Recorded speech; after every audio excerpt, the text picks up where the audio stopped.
भारताकडे वाकड्या नजरेनं पाहणाऱ्याला सडेतोड उत्तर देणार पहलगाम हल्ल्याच्या पार्श्वभूमीवर संरक्षण मंत्र्यांचा पाकिस्तानला थेट इशारा।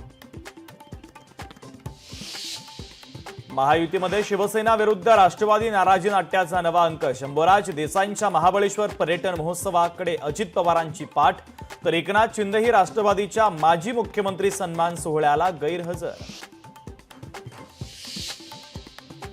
शिवसेना नेते गुलाबराव पाटलांच्या वक्तव्यानं खळबळ। गुलाबराव देवकर, सतीश पाटील यांचा राष्ट्रवादीत पक्षप्रवेश, तर पक्षप्रवेशानंतर गुलाबराव पाटलांचा जोरदार हल्लाबोल।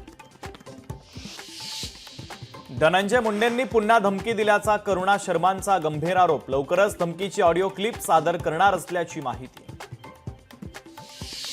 माजी मंत्री अब्दुल सत्तार यांना कोर्टाचा दणका। फौजदारी प्रकरण फास्ट ट्रॅकवर चालणार। शपथपत्रात खोटी माहिती दिल्याचा आरोप। घाटकोपरमध्ये बसची चारचाकीला जोराची धडक। बस चालक नशेत गाडी चालवत असल्याची माहिती। प्रवाशांच्या सुरक्षेच्या संदर्भातला प्रश्न पुन्हा एकदा ऐरणीवर। भारतीय लष्कराची ताकद आणखी वाढणार। रशियन बनावटीचं इग्लाइस क्षेपणास्त्र भारताकडे। रशियासोबत तब्बल 260 कोटींचा करार। भारताचा पाकिस्तानला मोठा धक्का। चिनाब नदीवरील बगलिहार धरणाचं पाणी रोखलं।